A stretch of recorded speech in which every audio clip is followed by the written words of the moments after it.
A Step into the Past Volume 23 Chapter 12. Book 23 Chapter 12, Dilemma. Back at Ting Song Villa, Fei Chun came up to welcome him, reporting Master Xiang, the two men, Zhang Chuan and Kun Shan have left. Xiang Xiaolong has forgotten about these two men and was stunned upon hearing this news. He interrogated, did they take any luggage with them? His hands relaxed by the side, Fei Chun respectfully replied, their belongings took up 2 carriages. Mistress knows about it too. Secretly acknowledging that the cleanup is now completed, Xiang Xiaolong is about to return to his room when Fei Chun awkwardly questioned, Master Xiang, after the disbandment of the song and dance troupe, can our band of brothers throw in our lot with you? Patting his shoulder, Xiang Xiaolong advised, the song and dance troupe would not be disbanded. You guys should do your best and support second mistress. Touring the various states is much better than cooping yourself in one place. Finishing his sentence, he began to climb the stairs leading to the main hall. Fei Chun caught up to him and added, first mistress and second mistress are looking for you. And there is Miss Xinyu too. Oh, it nearly slipped my mind, Mr. Tan is here as well and is waiting for Master Xiang in the East Hall. He says it is a matter of life and death.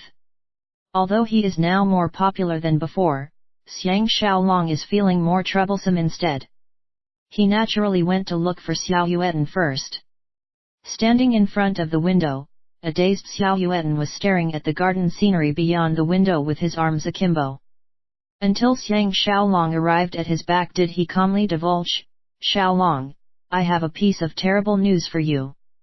Xiang Xiaolong had a big shock and inquired, what terrible news? Xiao Yuan described, today, I disguised myself and stalked Han Chuang. This ingrate actually went to visit Guo Kai in secret. They had a 2-hour discussion before he finally left.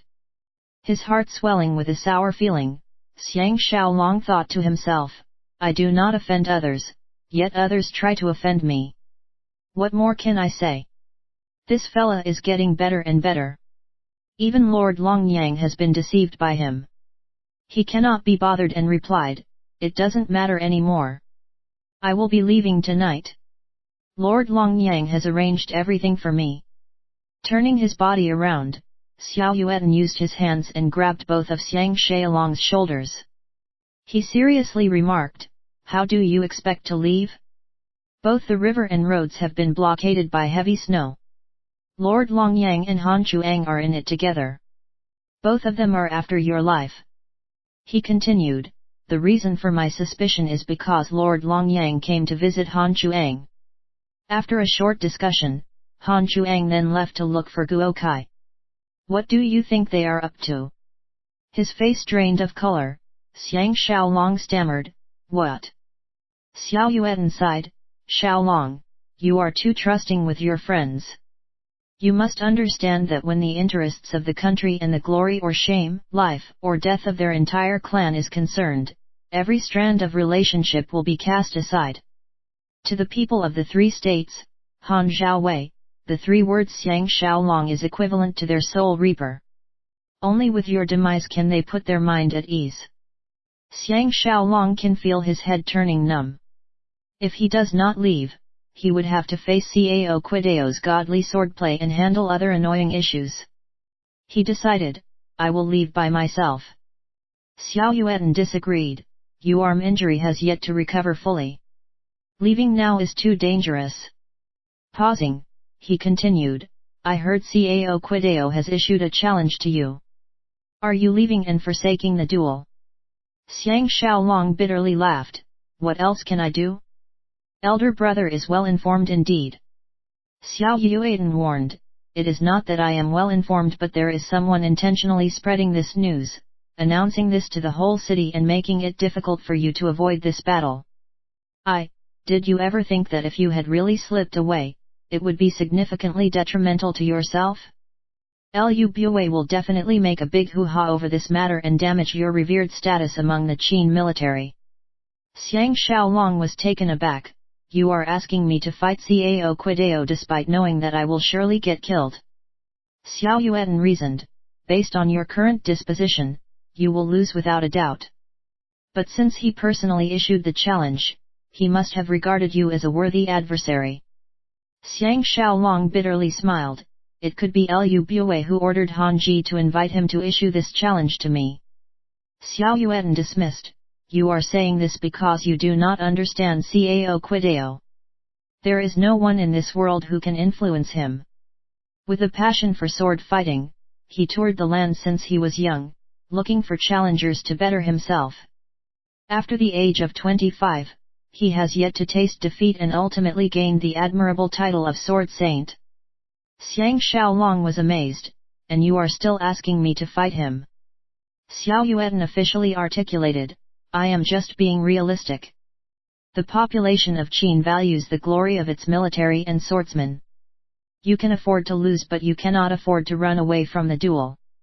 The impact on your reputation is beyond imagination. Maybe you can persuade Cao Quidao to limit the fight to 10 strokes. That may perhaps create a win-win scenario and both parties can maintain their personal standing without committing offense. Xiang Xiaolong is highly enthusiastic and nodded. Why don't I make an official petition to the King of Qi?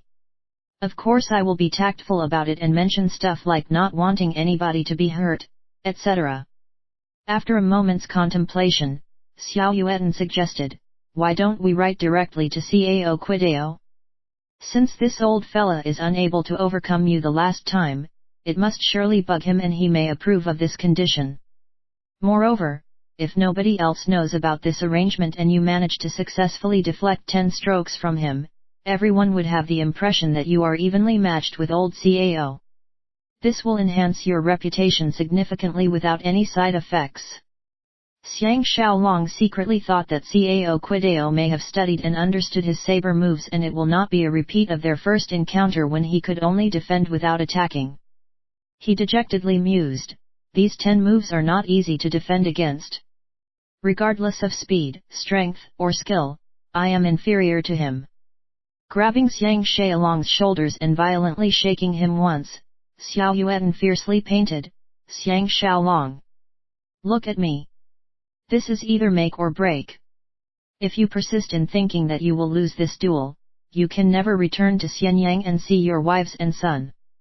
As long as you can walk down Qixia College Stargazing Pavilion 3 days later with your life intact, you can leave Linzai that very night, returning back to Qin for an ultimate showdown with Lu Bue. Otherwise, all your previous efforts would have come to naught. His whole body breaking out in cold sweat, Xiang Xiaolong was shocked into awakening. His sharp eyes teeming with energy, he stared back at Xiao Yuan and swore in a deep voice, I got it. Xiang Xiaolong would not let brother Xiao down. I, Xiang Xiaolong, will definitely return to Qin in one piece. Xiao Yuan released his grip on him and concluded, I will proceed to draft the letter in your room. Once you have signed it, I will personally deliver it to Cao Quidao. After that, we can only pray for his gallantry. Xiang Xiaolong made his way to the enormous garden of the rear courtyard. With the area swept clean of snow, Feng Fei and the others are conducting an outdoor rehearsal. Right now, Dong Shuzhen is practicing the critical main song. Now that he is better at assessing a woman's artistic talents, he discovered that compared to Feng Fei, Dong Shuzhen evokes a totally different aura. Unlike Feng Fei's sloppy and diva attitude, Dong Shuzhen carries an exquisite and enchanting aura that reminds him of a poem or a work of art. Even when she is feeling upset or angry, she can still radiate an indescribable sensation of playfulness and passion. It is truly captivating. As the courtesans are fully immersed in the performance, none of them noticed Xiang Xiaolong stepping into the garden. Only Feng Fei approached his side and whispered, once Shuzhen finish singing this song, Great General will then announce Feng Fei's retirement and her subsequent marriage into the Xiang family. Shuzhen shall officially succeed Feng Fei and be responsible for the performance at Qixia College. Xiang Xiaolong was thunderstruck. What? Chuckling with AAAPUCI, Feng Fei jested, what is your what about? Didn't you impersonate Shen Liang to seduce me? Xiang Xiaolong realizes that she is just fooling around and changed the topic, did Han Ji look for you? Feng Fei shot him a look and replied in a slow and melancholic manner, I was looking for you regarding this issue. He told me he went to see Zongsun Suanhua because he wants to gather more information about Zongsun Long and my case. He even swore to heaven and earth that he would never let me down. I am so confused by his promises and I am at a loss now. Xiang Xiaolong bitterly smiled, as an outsider, it is impossible for me to intervene. However, Zongsun Long did swear that he no longer bears any malice towards you. He even guaranteed to safely escort you to wherever you wish to go. Her petite frame shivered once, as Feng Fei demanded, from your tone, you sounded as if Lord Long Yang and Han Chuang are both unreliable and at the same time, hinting me to give up Han Ji. What is going on? By now, the song has reached its highest peak and the environment was packed with a joyful and celebratory atmosphere like an energetic and dazzling display of fireworks. With the striking of the bell, the entire performance came to a stop instantaneously. However, the images of the spectacle continue to linger in one's memory. Leading her fellow courtesans, Dong Shuzhen came to the front of Xiang Xiaolong and Feng Fei, bowing and paying their respects in their shrill voice. Xiang Xiaolong intensely felt that the bearing of the whole song and dance troupe has improved tremendously, with every member working with a high fighting spirit and full of hope that the future is bright and can only get brighter. If he had left tonight without saying goodbye, it would severely impact their morale. Thus, he can feel his own heroic sensation arising and matching their high morale. His phobia towards Cao Quidao has been cast to the back of his brain. When Dong Shuzhen stood up again, her eyes are filled with hot tears and glowing with utmost gratitude that no words can describe. At this juncture, a subordinate came to report that Yan General Suyaj is here to seek an audience with him. Sighing to himself, Xiang Xiaolong knows that another set of troubles await. Suyaj came to visit him in ordinary clothes and without any followers. His entourage is completely different from Lord Long Yang and the others. It has been years since they last met and the wrinkles on his face have increased considerably, signaling a tormenting lifestyle. After exchange pleasantries, both men sat down according to their status as host and guest. This famed general of Yan lamented, today we may be pouring our hearts out to each other but tomorrow we could be meeting in the battlefield. This is truly dreadful. Xiang Xiaolong can comprehend his emotions and inquired about Prince Dan's situation. Suyaj sighed, with wolves and tigers as neighbors, who can enjoy a day of peace? Great General should be aware of key ambitions towards our territory. This time round, we initially did not wish to send anyone over. However, Guo Kai kept egging Prince Dan, promising that if we can support Tianjian and suppress Tiandan, it will result in a different outcome. Thus, here I am. And I have discovered that regardless of whoever is in power, halting these ambitions is simply impossible. Xiang Xiaolong sighed to himself. The people of Zhao and Yan are mired in gratitude and hatred themselves. In the same year when he took the time machine and traveled to this era, the Yan invading army has just been freshly defeated by Lian Po, who subsequently attacked all the way to the capital of Yan. At that time, Wei, Han, Qi, and Chu joined hands in pressuring Zhao, forcing them to withdraw. Taking advantage of the situation, Qi invaded Yan and this time round, Chu came in to attack Qi from the back, as the three states are unable to cope with Qi due to the fierce threat from mighty Qin. The entire history of the warring states is a record of large states conquering the smaller states. Every state has its expansionary policy and increased its own strength by absorbing territory from other states. If they do not increase their own strength, they would be conquered by others to be used to increase the strength of others. For example, if Yan is a bigger state than Qi, the people of Qi would be the ones feeling depressed now. Ever since their crushing defeat at the hands of Zhao, Yan has been struggling at the brink of extinction. If not for Prince Dan who sent Jing to assassinate Xiao Pan in the later years, probably nobody would have a deep impression of Yan.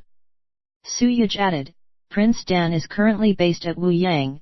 It is a developed city beside River Wu and it is nearer to the south border in preparation for any threats from Qi. If Great General can spare the time, Prince Dan would love to meet his old buddy. Xiang Xiaolong bitterly laughed. Now, I am not even confident if I can make it safely back to Xianyang alive and would not burden myself with other matters. Suyaj officially state, is Great General referring to the duel with Cao Quidao? I am certain it is Tiandan and Lu Bue fanning the flames from behind. Great General must exercise caution when dealing with it. We did send a few top swordsmen to challenge Cao Quidao, hoping to ruffle the feathers of Qi. Unexpectedly, they could not even overcome Zhang Sun Suanhua, causing us some distress. Xiang Xiaolong is conscious that his present predicament is indirectly caused by Han Chuang. Not wishing to discuss any further, he changed the topic, when is brother Su going back to Yan? Suyaj answered, I had planned to leave the next morning after the birthday banquet, but right now, I would only leave after witnessing Great General triumph over Cao Quidao. Xiang Xiaolong shook his head, brother Su is expecting too much from me. Suyaj was slightly stunned and queried, the match has not yet begun. Why is Great General already feeling disillusioned? Xiang Xiaolong obviously could not tell him he had experienced Cao Quidao's prowess before and could only mutter some gibberish and changed the topic again. After some idle chatter, Suyaj finally brought up the topic that Xiang Xiaolong feared most of all. Besides paying my respects to Great General, Suyaj has a special request. Xiang Xiaolong could only respond, Brother Su, please speak without any reservations. Suyaj solemnly explained, although we took part in the Allied campaign and attacked your state, we did so reluctantly and were in fact forced by circumstances. Otherwise, we would be helpless and alone the next time Qi attacks us. If we can get rid of this thorn in the flesh, I guarantee that my state will never participate in any Allied campaigns. Xiang Xiaolong frowned, this is a high-level decision. Can Brother Su have the final say? Suyaj sighed, this is no longer regarding who has the final say, but this is the dream of the key decision-maker. Now that Tiandan and Lu Bue are in cahoots and the might of Qin military is suppressing the three states, Han Zhaowei, causing them to be unable to divert any resources to the north, giving Tiandan the opportunity to occupy our territory. All I ask of is for Great General to hint Qi that Qin will not sit by and watch while Qi expand their borders. With that, even if Qi has all the guts in the world, they would not dare to be complacent. With just one sentence, Great General shall win the friendship of my state on behalf of your state. This is the first time Xiang Xiaolong found himself in such a complicated dilemma. Although he could influence Xiao Pan, that is purely because he does not possess any selfish motives and is always thinking from Xiao Pan's point of view. Ever since Qin implemented Shang Yang's reforms, they have a policy of befriending distant states while invading neighboring states. For example, they maintained cordial relations with Qi and Chu while making inroads into the lands of the three states. With regards to Yan, Yan did enjoy a glorious period when King Yanzhao constructed a golden pavilion to recruit famed generals such as Li Yi who successfully repelled the Qi army. Presently, Qin cannot be bothered with pathetic Yan, which is situated in the desolated northeast. Therefore, Qin would never forsake their relationship with Qi for Yan. From another angle, he has to make provisions for Shanrou and assist Xie Ziwan in regaining Tianjian's cooperation. To a certain extent, he has to match the same promise Lu Bue has committed to Tianjian. The promise naturally involves Yan, this juicy piece of meat. He knows better than anybody that he is not someone who is suitable for political work. Of course he could easily win the affections of Suyaj by pretending to agree first and subsequently doing the opposite. However, this is something his conscience would never allow. Xiang Xiaolong bitterly smiled. It may appear easy for me to accept your proposition and just mention this one sentence, however, I am afraid it cannot be done. His countenance slightly altered, Suyaj admitted, then it must be my imperfect judgment, assuming that Great General is a true friend of Prince Dan. Xiang Xiaolong clarified, Brother Su is mistaken. Friends are friends. This fact would never change. The problem is that I am not officially visiting Qi on behalf of Qin, and with Lu Bue posing an obstruction, it would be challenging for me to put your message across. Therefore, I dare not recklessly agree. Can you give me some time to think this through? Sighing, he added, if I succumbed under Cao Quideo's sword, all my undertakings would be meaningless. His expression turning warm, Suyaj was slightly embarrassed. It is me who had jumped to conclusions. We shall speak again after Great General return victoriously from Kixia College. Suyaj concluded his visit, standing up and bidding farewell. After sending him off at the villa entrance, Li Yuan happened to come along. In the past, Xiang Xiaolong has the free time to take an afternoon nap. Presently, he is handling one appointment after another, working himself to death. Firstly instructing Li Yuan to wait for him in the main hall, he proceeded to put his signature on the letter Xiao Yuan had prepared. While he was rushing towards the main hall, little Pinger detained him, demanding, "Mistress is urgently looking for you and insists that you see her at once." Witnessing the melancholic and pitiful glow of her eyes, Xiang Xiaolong can feel his heart grinding with agony. However, there is nothing he can do about it, as he had made up his mind to refrain from taking another wife or concubine. Love is in fact the greatest burden of all. Since the passing of Princess Jian, the only women who have moved his heart are Qinqing and Li Yanyan. Xiang Xiaolong was in a fix, but Li Yuan is waiting for me in the main hall. Little Pinger declared, "Nevertheless, you must visit mistress first because Lady Qingxiu has sneaked into her bedroom." Only now did Xiang Xiaolong knows Lady Qingxiu and Feng Fei are acquainted. After weighing his options, he hurriedly made his way to meet this gorgeous lady. As anticipated, Lady Qingxiu's face is covered with several layers of veil as she refuses to let Xiang Xiaolong view her actual face. After Feng Fei knowingly excused herself, Lady Qingxiu went straight to the point. "Does Great General knows that you are in an extremely dangerous situation?" Nodding, Xiang Xiaolong quizzed in a deep voice, "What updates does your lady have for me?" Lady Qingxiu enlightened, "Chancellor Li naturally would not talk to me about his affairs. However, I did send someone to keep an eye on him. For the past 2 days, Han Chuang visited him several times and held secret discussions. Great General yourself is an observant man and should be aware that Han Chuang's character is deplorable. All along, Chancellor Li does not have a high opinion of Han Chuang. When they are suddenly behaving so intimately, I sense something is afoot." Xiang Xiaolong sighed, "I understand. Thanks so much, your lady.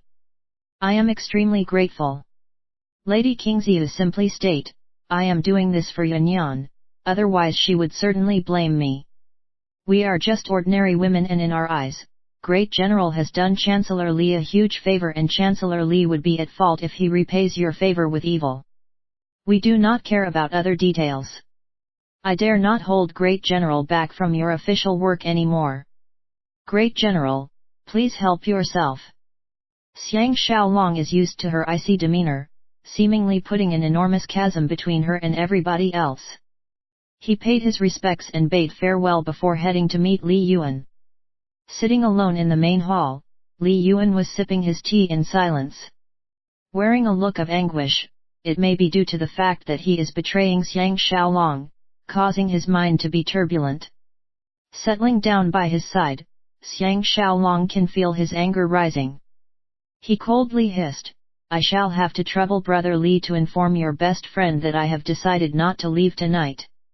Li Yuan shuddered forcefully, "Is Brother Xiang leaving tonight?" Observing his body language, Xiang Xiaolong deduced that he is not putting on an act. Mystified, he wondered, "Didn't that ingrate Han Chuang tell you about it?" Li Yuan swore to heaven that he was wronged. "I really do not know about this matter. I came to look for you today because I wanted to tell you that the fella Han Chuang has convinced Guo Kai to get rid of you and frame Lu Bue for it, causing internal strife within Qin. Hey?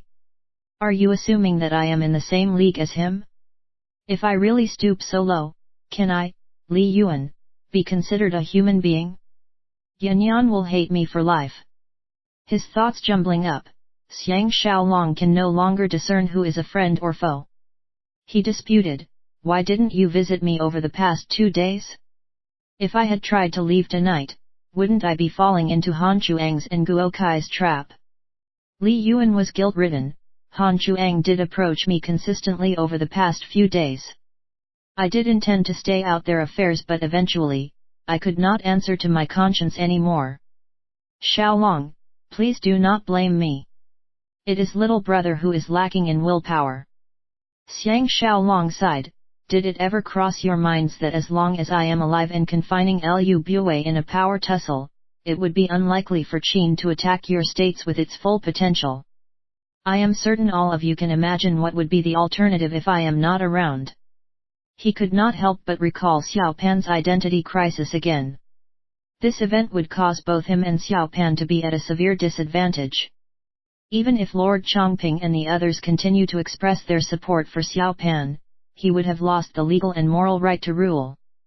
Li Yuan bitterly smiled. Essentially, Lord Longyang could not bear to betray Xiaolong too. Due to a moment of carelessness, he did mention to Han Chuang he once saw you in Daliang. After the incident, he did not make a report to Wei.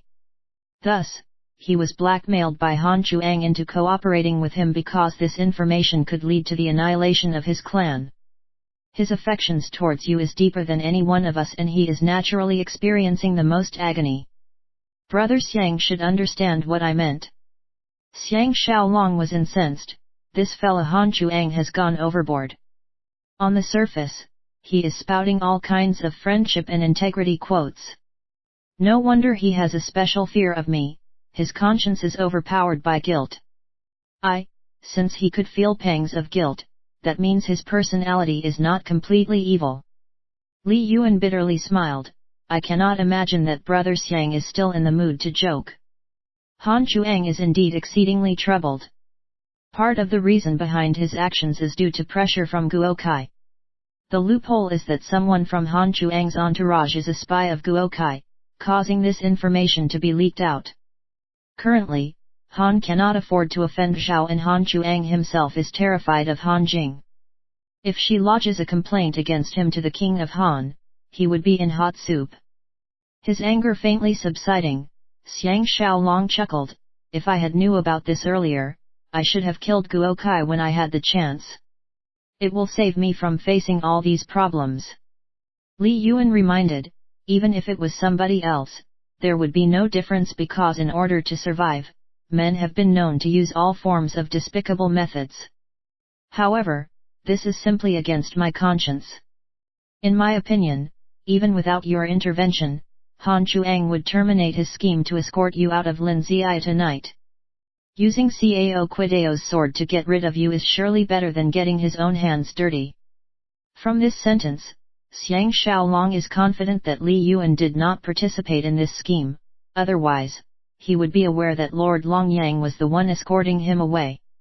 On the surface, Han Chuang is supposed to be ignorant about this arrangement. His mood improving, Xiang Xiaolong perceived, in this case, I should be safe before my duel with Cao Quideo. Li Yuan sighed. Logically, that is correct. However, I am concerned that the idle swordsmen of Linzai may be eager to challenge you and assess your swordsmanship beforehand. Xiang Xiaolong coldly snorted. I am in a terrible mood right now, they had better not mess around with me. Li Yuan wondered after some contemplation. Cao Quideo is truly a brilliant and exceptional swordsman. There has never been a swordsman as skillful as him. Does Xiaolong have the confidence to defeat him? Recalling Xiao Yuan's AA 10 strokes proposal, Xiang Xiaolong immediately felt better and nodded. I should have no difficulty in defending myself. Li Yuan was amazed at his reply and did not probe further. Just as he was about to continue the conversation, Xie Ziwan came looking for Xiang Xiaolong. Knowing that it is inconvenient for him to stick around, Li Yuan swiftly left. As Xiang Xiaolong welcomed Xie Ziwan into the hall, the latter bitterly laughed. The appointment is fixed. However, little brother is facing a new setback. My wifey does not believe that we are going out together tonight and must witness your presence before she will give her approval. Xiang Xiaolong is conscious that Shan Ro is only making up an excuse to see him. He bitterly smiled. This time round, I shall fetch Brother Xie at your residence. Xie Ziwan was elated. Brother Xiang is a true friend indeed. When second prince knows that he is finally meeting you, he was overwhelmed with happiness. He states that in front of Yingzheng, a word from you is way more effective than 10 words from Lu Buwei. Xiang Xiaolong secretly felt that the eventual demise of Qi is precisely due to this kind of mindset. Xie Ziwan fantasized, once again, we must get soft-boned beauty to accompany us tonight. It is an incredible sensation to feel her leaning onto my body. Xiang Xiaolong was alarmed, isn't she working for Tiandan? It would be inappropriate for her to overhear our conversation. Xie Ziwan assured, you can put your mind at ease. She is famous for not meddling in political affairs. Moreover, our discussion is not fully confidential. We mainly need to make it clear to the second prince that you are on our side. Recalling the incident this morning when the king of Qi scolded the first prince Tiansheng without mincing his words, he could comprehend why everybody is having a better opinion of Tianjian and his higher chances at the throne. Suppressing his voice, Xie Ziwan clandestinely revealed, it is rumored that the great king will announce the crown prince succeeding his throne during the birthday banquet. It will unquestionably be second prince. As a result, we need to borrow Brother Xiang to ruffle the feathers of Tiandan and Lu Buwei. In his wildest dream, Xiang Xiaolong could not imagine pitting himself against Lu Buwei and Tiandan in this political struggle. It clearly demonstrates that political battles can kill without shedding blood. From being an insignificant being, he is now a Qin political heavyweight and can even influence the political outcome of other states. Life is truly beyond anticipation. After informing him the appointed time, Xie Ziwan speedily left to update Zhang Xunlong father and son. Retrieving the 100 battle saber which he had securely hidden in his room, Xiang Xiaolong hung it around his waist. In his mind, he decided that in the event that Cao refuses to accept the 10-stroke proposal, he would immediately flee with Feng Fei once the festivities of the birthday banquet have been completed. Staying alive is of utmost importance. The swordsman's glory is only secondary. Reminiscing Cao's amazing swordplay, all his fighting spirit drummed up earlier by Xiao Yuan disappeared without a trace. But if old Cao is willing to accept the 10-stroke limit, he does not mind giving it a go. No matter how inferior he is, he can surely defend against 10 moves. He obviously understood that Xiao Yuan is thinking from his point of view. Fleeing from a duel will leave a huge blemish on his celebrated life as a warrior. It is considered an unwise move, especially during this period when Xiao Pan is undergoing an identity calamity. Nevertheless, no one understands him better than himself. Cao's sword cannot be defended with pure strength alone. Dying in such a manner is not worthwhile, causing him to think of ways to avoid the fight. In addition, he cannot afford to leave his wives and child behind. Until now, he is still unsure if Lord Longyang has betrayed him or not. The truth will come to light depending on whether he will cancel the arrangement to leave Lin Ziyi tonight or not. He felt inclined to practice his saber moves in the garden, but on hindsight, if old Cao is unwilling to accept the 10 strokes suggestion, all his practice would be meaningless. Absorbed in his thoughts, a fragrant-smelling Xinyu suddenly squeezed herself into his arms and embraced him tightly. She faintly panted, "Great General has thoroughly deceived us." Hugging her enticing, curvaceous body and facing her attractive features, Xiang Xiaolong is speedily losing his self-control. However, he does not wish to hurt her feelings and could only quiz, "Doesn't Miss Xinyu need to participate in the rehearsal?"